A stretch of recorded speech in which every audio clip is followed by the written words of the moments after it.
How's it going, everyone? Welcome back to Emnix Plays PoE, Path of Exile, Sanctum League, or is it Forbidden Sanctum or Sanctum? I'm actually not sure anymore. Anyways, we are currently in maps. I'm still on white maps, so as you can see, I've completed 5 of the bonuses. 5 Atlas passive skills acquired. And I'm currently working on, well, not much really, going through the essence stuff. Gonna go up. I think this is like the usual route. You pick up some Curec missions, um, you get some higher tiered maps, try to work out your map pool, and then from there I would have to decide on what content I want to do this league. Haven't really thought about it too much. I think I would want to get some of this higher tiered stuff, but I never really like things got changed a little bit, right? I don't know what it looks like now. Like what does like the Shaper wheel looks so different, the Awakened wheel looks so different, or the Conquer wheel. Um, like what would I want to do? I'm not sure, but I mean I got lots of time to figure that out. Um, I'll have to see. So for now, let's just try and do more maps. I made the switch over to Spectral Shield Throw, as you can see. And essentially, what that entails is basically 3 item changes. So I picked up, obviously, the shield, right? Which is this shield here, Emperor's Vigilance. And what's really good about this is it has a very high base stat of armor and energy shield. So you can see almost 1800 armor, almost 370 energy or 370 energy shield, almost 400. And Spectral Shield Throw essentially gives you flat physical damage per 15 armor or evasion. Um, and there's like a little bit of chain as well, pretty cool. But that's it's a lot of damage, right? Given how much defense is on this shield. We also get Glancing Blow from this shield, which is quite nice. And what Glancing Blow does, you can see, chance to block attack damage is doubled, chance to block spell damage is doubled, and you take 65% damage from blocked hits. So we have, well, max attack block, max spell block. How do I have max spell block? Where is spell block coming from? I have to assume the tree, right? Is it here? Block attack damage. Where am I getting spell block? Huh? I mean, that's cool. Where's it coming from?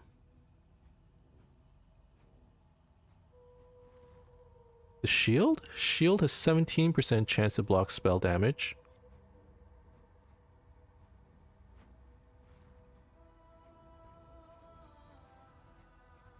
Is it from here? 3% increased attack damage per chance to block. I don't know. I actually don't know. Anyways, the shield is one of the items. The other one is Seething Fury, which is what we use to, or like, is where the energy shield goes. So, given the high base value of energy shield on our shield, we get 0.15 to offhand critical strike chance per 10 energy shield, and then 4% to offhand critical strike multiplier per 10 energy shield. So that's quite a bit of crit. I think the shield plus this jewel is pretty mandatory for this build to really get going.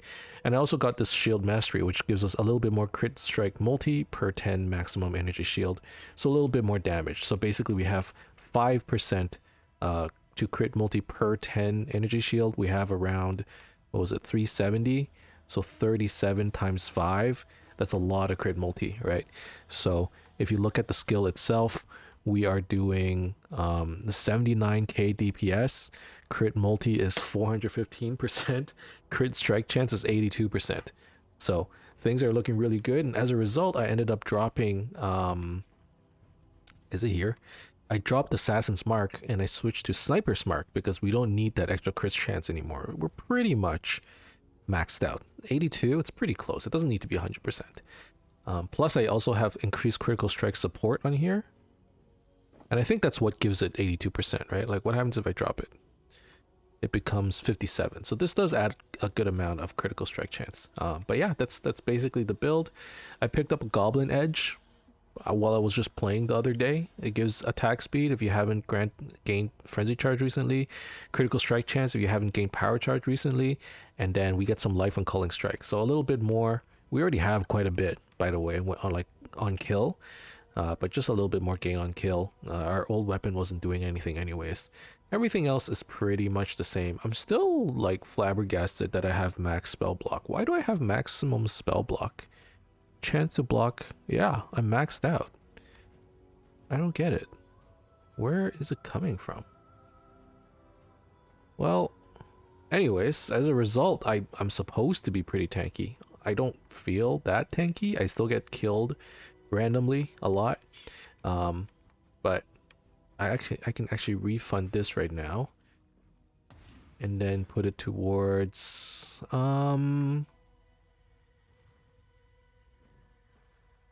cold exposure. Marks, we have Culling Strike on our marks. And then I also picked up, I guess this is important, the gloves, Hrim Sorrow, 100% of physical damage converted to cold damage.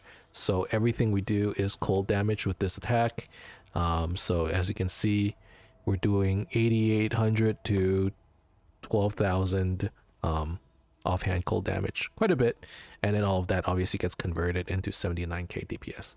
So that's the build right now. In maps we're looking pretty good. In the Sanctums it's looking pretty decent as well. I think I'm on the 3rd floor, but I also only have 8 resolve left on the character, or 20 or something, like very low resolve. So probably by the time we do the next Sanctum it's gonna be over. Alva Temples I still cannot really do because I don't have to clear, like I'm not that fast. So I think what we're gonna see, what I suspect is gonna happen is, as like damage is pretty good, but as I get into the higher tiered maps it's gonna fall off a little bit, and the content that's like very much time based, you know, legions, breaches, yeah, you can see I have 8 resolve left. I managed to get this far, but I only have 8 resolve left. If I can get this fountain, maybe there's a chance. But this is the furthest I got. Ever since I switched over to Spectral Shield Throw, I haven't failed. I'm on the same Sanctum run, so I've gone through like 16 rooms or something. And it's looking pretty good. I'm on the 3rd floor, so hopefully maybe next episode I can do a full Sanctum run. But I'm probably gonna fail in the next floor, so we'll have to see. But yeah, I'm having a great time. I think this is one of the best leagues, or like one of this is the most fun I've had in a while. And some might say that it's because GGG, you know, course corrected from last league, but I think it has more to do with the fact that I just didn't play as much last league. Guys, if you do the same thing every day and then you just keep doing it, like eventually it's gonna get boring. Like that's the reality, right? And how, you know, it at some point it becomes tedious and it feels more like a job than you know, like something you do for fun. And how do you make that feel less tedious? You take a break. So I think there's gonna be a good amount of players this league actually that previously might have, you know, not enjoyed the game that much, simply due to the fact, due to how much they've been playing. And like, you know, I bet there are some of you who've played Path of Exile for many years like me, right? And at some point, like, it's, you know, it's just gonna be like a little bit tedious. You take a break, you come back, and all of a sudden the game feels great again. So like, this league feels really good. I don't know if it actually is because Arch Nemesis isn't as terrible, right? Because Arch Nemesis was quite difficult last league. And this league, the rares, they feel a little bit better, right? They don't feel so so glaringly difficult, right? Compared to the average content that you see. So maybe that's what it is. But overall, this league has felt pretty good. The Sanctum stuff, at the beginning, it was pretty tough. Um, it, I went into it with different expectations. I think that was my mistake. But now that I know what it is, um, going into it, I'm having a great time. I'm looking forward to just running more Sanctums. I kid you not, I still want to just like do nothing but Sanctums. Um, I think the content is great fun. I love just like the roguelike aspect where you just do one run at a time, right? You do a couple runs, take a break, come back, do a couple more runs, and each run is like a little bit different. I do wish that we could save a few more rooms, enough that I can actually do maybe not 32 like some people say, but maybe like, you know, like 16. You know, 16 rooms is pretty good. But yeah, like I want to be able to do different runs and have them all feel a little bit different. And like I want there to be a story behind each run. I don't think it's fully there yet. Right now it's more so of like it's side content that you kind of do when you want to break, which is still good. Like the whole time I've been looking forward to doing the Sanctums for a while now. I just want to save up a few rooms before doing it, right? But it's just I'm having a great time. I don't know about you guys. I'm having a great time. So yeah, and the build, you know, having a nice build kind of helps, right? Ow, I just headbutted my microphone.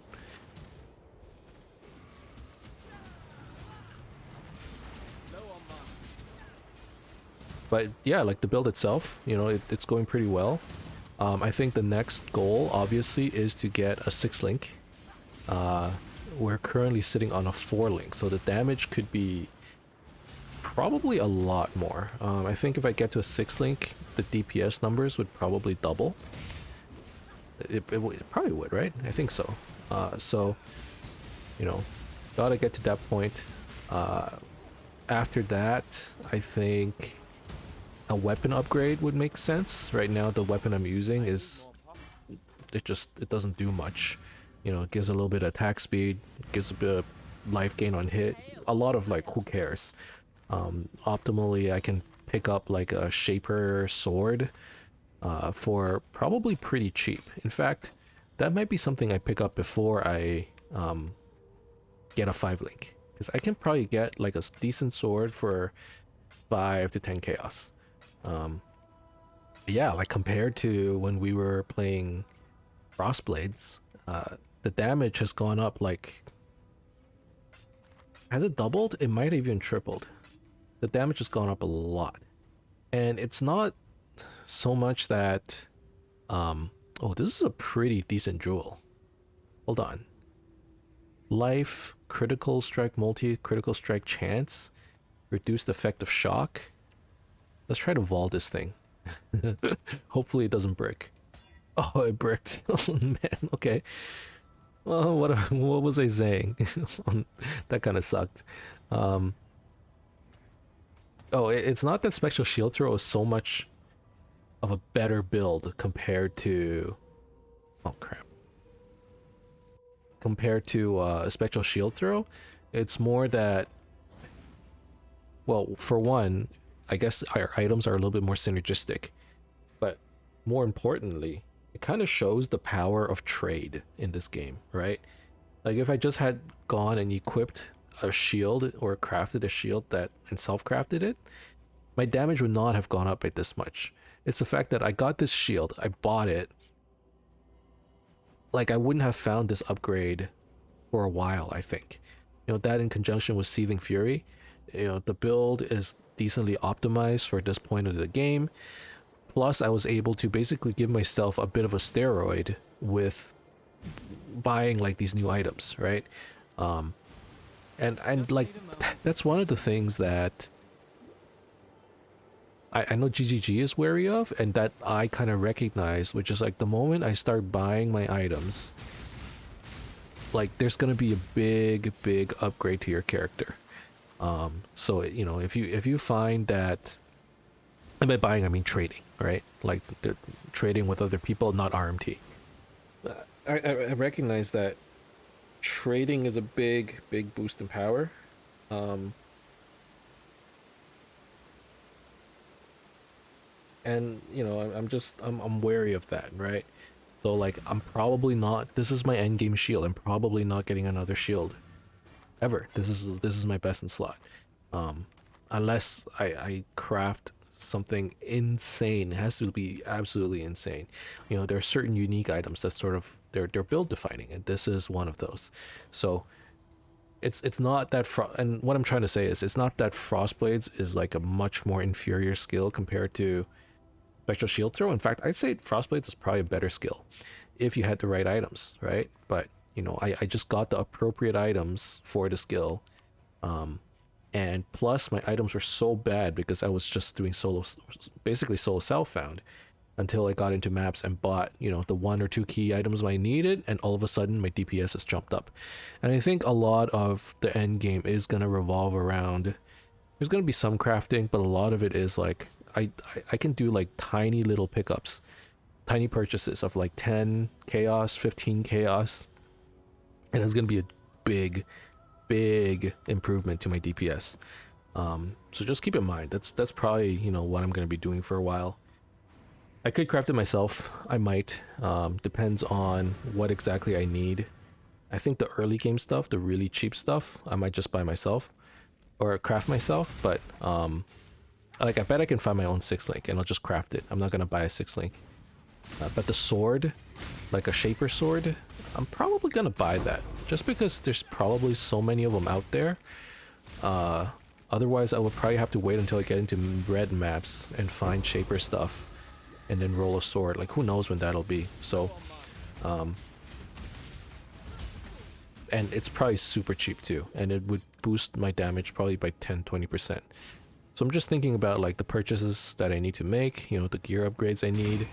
There aren't too many. Well, there's still quite a few actually. Early game, like early mapping upgrades, 5 link, 6 link, a better weapon. Gloves is more of like a late game thing right now because Hermsora will probably.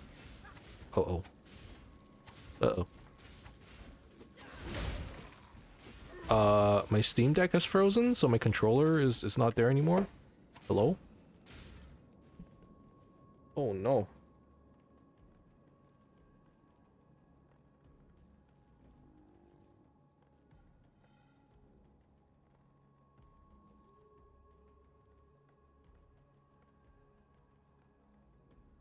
Don't mind me, don't mind me. Just need to plug in the controller.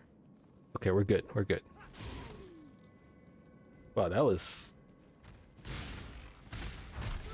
weird.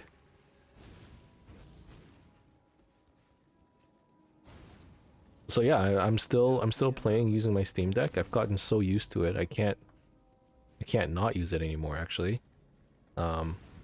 This is probably like gonna be my console of choice. Can you even call it a console? It's not really, right? But I can't see myself getting a console down the line when I can just stream to my computer or play directly on the Steam Deck. Now the only thing is like I probably can't play on the TV with this. I don't think it can do 4K. But that's okay. I don't think I've ever had a desire to play my games on the TV. Which is weird, right? Like why wouldn't you want to play on the big screen sitting on the couch? It's like no, I'd rather play on the small screen sitting in bed. I don't want to be forced to sit on the couch. Anyways, don't want to get into an argument for consoles. By the way, controller gameplay for PoE, like it has gotten so much better. I will say there's still some like bugs, but I actually prefer this so much more. You know, to playing on mouse and keyboard now. There's so much more. It feels really good. Trading kind of sucks. It's probably part of the reason why I haven't bought as many things as I should.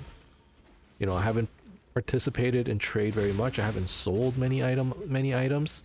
A lot of the gear or a lot of the currency I'm making is not through trade. It's just stuff I'm picking up. So you know, I don't think I have any chaos right now. Like I'm pretty poor. as a result. Plus, you know, my character is probably pretty far behind. Most people are buying items for red maps, and I'm still in tier 1 maps, tier 2 maps, right? But like GGG has made a bunch of good improvements when it comes to trade as well. It's just that it's not fully there yet. So as an example, when someone whispers you to buy something, you know, the game will highlight what the item that person whispered was for. So instead of having to look for the item or using a trade macro to find it, you can just open up the stash and it'll get highlighted, which is awesome. So there are a lot of good changes that GGG has made already that will make trade better, but it's not fully there yet, I think. This guy's tanky, what the heck? Okay, do you want this thing? Okay, let's drop those. And then there's also like item pickup, right? I pick up a lot of random items because it's auto loot. And by that I mean I don't need to put my mouse over the item. Like this stuff, like this really hurt my wrist when I used to play with the mouse. And now you walk over, you press A, you pick up everything around you. Not at once, but you have to select which one to pick up still. But at least I can just sit here and go A, and then like pick up a bunch of stuff, right? The one downside with that though is that I end up picking a lot of stuff that maybe I don't mean to pick up, just because it's picking up everything, or like randomly select something around me. And I think there is some like intelligence behind it, where it's like the game will try to select a currency first. So even the stuff like that is pretty good. You know, it'll try to select maps first before picking up white or yellow items or whatever. So there's some like intelligence where it says like, okay, I guess there's some kind of hierarchy. So they made it, I don't know, it's pretty good. It's gotten probably a lot better since they first released it. And that's probably due to years of it being on console. So I'm having a great time playing on a controller. If you guys ever were thinking, you know, if you were on the fence on should I play controller or not, I would say give it a try. You know, it's in a good state right now. At least for just like playing.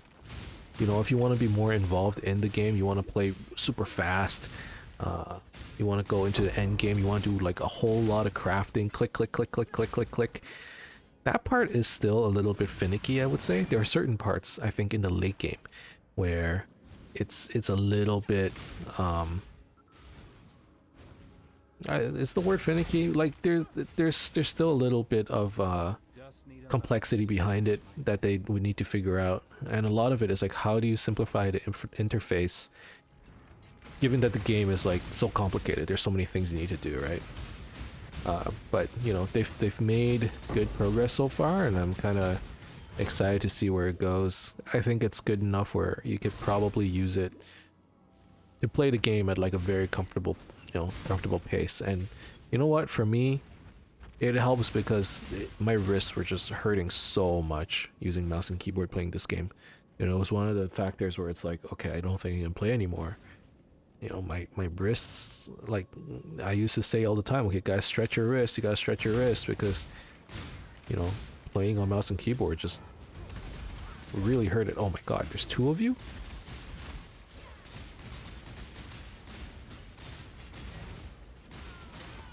Alright. Yeah, that's pretty good. Good amount of items. A lot of stuff that realistically I probably don't need. I can probably increase the strictness of my item filter now, but I don't know. Maybe I'll try doing that tomorrow.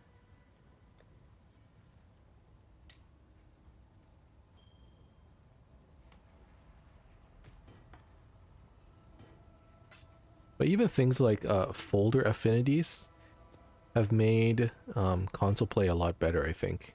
As well as like general PC play.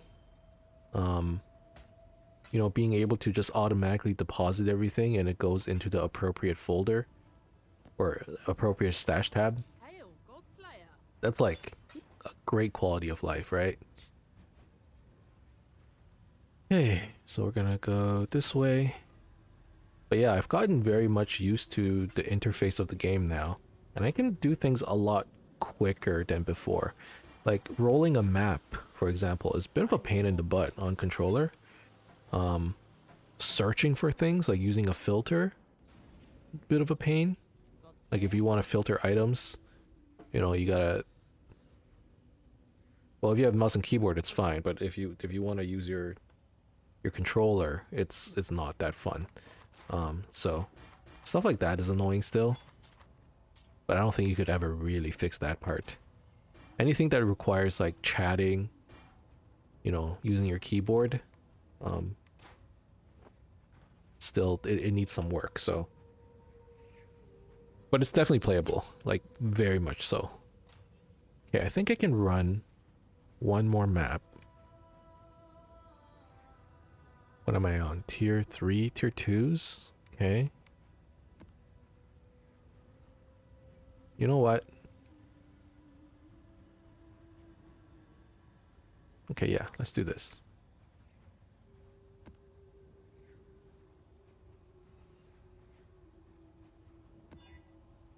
Reflect physical, that's fine. I once ran, I think yesterday, I ran a reflect elemental. I don't think I need, I think this is pretty given, but this build cannot run reflect elemental. 100% of the damage is converted to elemental. You will die immediately. Like, you won't even get through the first pack before they just like blow you up. So I ran an unID'd map, I had reflect elemental. I died in one shot and I went, nope, exited the map and didn't come back. There's no point.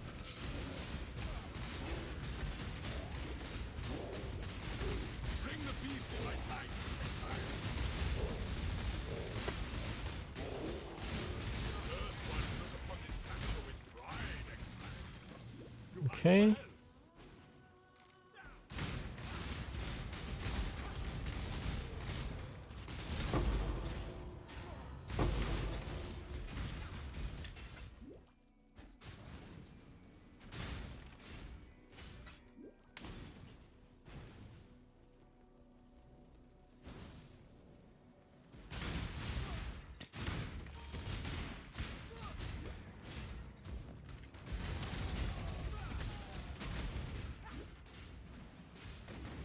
So at this point, I think, you know, a lot of the focus is just going to be building out the currency, filling out the Atlas passive tree. Wow, I got a Tabula Rasa. Do I use it? Do I need it? I don't need the damage necessarily. I don't think I use it. Although it would be nice. I feel like I'll pick up... I don't know if it's the same as last league, but last league it was pretty easy to get a 6-link. Like, they were dropping very frequently. So maybe I don't need to worry about it too much.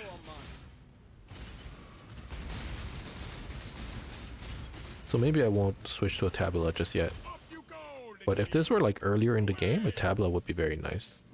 But yeah, at this point, you know, fill out the Atlas passives. Let's move the mouse cursor. And get a little bit more currency. And slowly switch over to like the end game items. Because the build defining stuff is there, right? Like, this is the build. We're playing Spectral Shield Throw, we have our end game jewel, we have our end game, or like the build defining jewel and the build defining shield. Those are pretty much all you need. The gloves, it can probably take you a pretty long way. At some point I would need to switch those gloves out. So like, there are a couple end game crafts that are still necessary, but you know, like, I really like this build because it's just very straightforward. Like, these are the items you need. After that, everything is, you know, it can take you a very, very long way, but after that, it's like, if you want to do Ubers, if you want to do endgame bosses, you know, you do need to make some extra upgrades, but it's enough for you to like farm maps and do all the things that you want to do. So this is the build I played last week as well, and I really enjoyed it. Oh man, this guy is... He's tanky. And he's leeching life. Oh, get out of here. I need more coffee.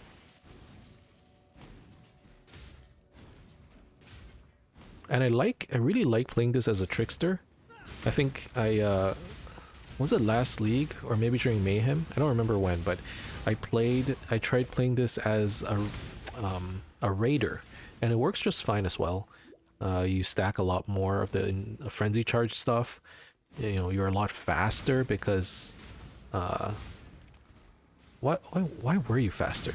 Was there tailwind? No. Anyways, you as a raider, you were just a lot faster for some reason. And like it was pretty fun, but I feel like playing trickster is a lot more fun clearing because you're just really survivable. You're really tanky with this build, and you know, single target, I don't know how good it is, but it's like acceptable. And I think like the single target is the part where you would really want to improve with more gear. So I do have some plans for that. We just need to play more, do more maps, and at this point, you know, this is where the grind kind of starts, right? So, but you know, I'm happy to be here in maps now. This is really where like, not to say the game starts, although that's what a lot of people will say, right? Congratulations, now you just completed a tutorial. But this is where a lot of the end game grind is gonna revolve around, because, you know, it's time to start collecting our end game items, and just really start farming up that currency, right? So happy to be doing that. I'm having a lot of fun. I hope you guys are enjoying this league as well. Let's see, 30-minute mark. I think that's where I'm gonna call it. So again, thank you guys very much for watching. I hope you enjoyed this episode. If you did, as always, you could leave a like and subscribe to my channel for more updates in the future. Otherwise, keep in touch, guys. I'll see you next. Let's take a look. How much currency do I have? Yeah, I have no currency. I have 4 chaos. That's it. So yeah, definitely going to be working on building more currency. Thanks for watching, guys. See you guys next time. Bye-bye.